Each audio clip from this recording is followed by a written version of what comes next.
নমস্কার, আমি বাসুদেব শাস্ত্রী।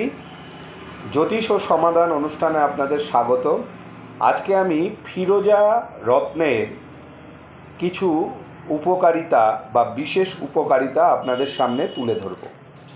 ফিরোজা দারিদ্রতা দূর করে, আর্থিক কষ্ট দূর করে, চোখের জ্যোতি বাড়ায়, হৃদযন্ত্রের অসুস্থতা দূর করে, জাদুটোনা বিষাক্ত পোকামাকড়ের কামড়ের হাত থেকে রক্ষা করে, কুদৃষ্টি থেকে রক্ষা করে, জীবনী শক্তি বৃদ্ধি করে, হয়রানি থেকে রক্ষা করে এবং জয়ী হতে সাহায্য করে, সুনাম অর্জনে সাহায্য করে, বিষণ্ণতা দূর করে, পাইলস রোগের নিরাময়ে সাহায্য করে।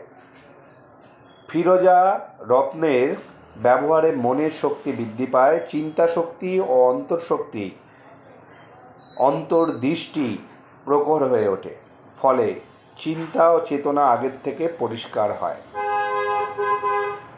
এই রত্নকে সৌভাগ্যের রত্ন বলা হয়। যারা সিনেমা, ফ্যাশন, টেলিভিশন, জুয়েলারি, হিসাববিদ্যা, আইন, শিক্ষা, পোশাক শিল্পের সঙ্গে জড়িত, তারা ফিরোজা ধারণ করলে বিশেষ উপকার পাবে।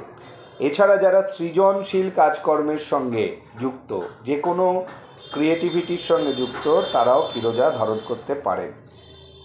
বন্ধুর সঙ্গে সম্পর্ক, ভালোবাসার মানুষের সঙ্গে সম্পর্ক এবং পরিবারের মানুষদের সঙ্গে সম্পর্কের উন্নতি ঘটায় ফিরোজা। তার মানে এই ফিরোজা রত্নটি খুবই উপকারী একটি রত্ন। সাধারণত আমরা ফিরোজাকে যে নবগ্রহ রত্নের মধ্যে আমরা ধরি না, একে সৌভাগ্যের রত্ন ধরি। এবং ইরানের নিশাপুরি ফিরোজা সব থেকে শ্রেষ্ঠ। আর ফিরোজা কিন্তু একটু বেশি ওজনের পড়তে হয়। আমরা অন্যান্য গ্রহরত্ন যে ওজনের দিই, ফিরোজা একটু বেশি ওজনের পড়তে হয়। এবং ফিরোজা, যাদের এই সমস্ত সমস্যা চলছে, তারা নির্দ্বিধায় ফিরোজা ধারণ করতে পারেন। যদি আমার এই ভিডিওটি ভালো লাগে তাহলে অবশ্যই লাইক করবেন, শেয়ার করবেন। আর যারা আমার সঙ্গে ব্যক্তিগতভাবে যোগাযোগ করতে চাইছেন, স্ক্রিনে যাওয়া নাম্বারে যোগাযোগ করবেন। আর আমার সমস্ত ভিডিও দেখার জন্য অবশ্যই আমার চ্যানেলটিকে সাবস্ক্রাইব করবেন। ভালো থাকবেন। নমস্কার।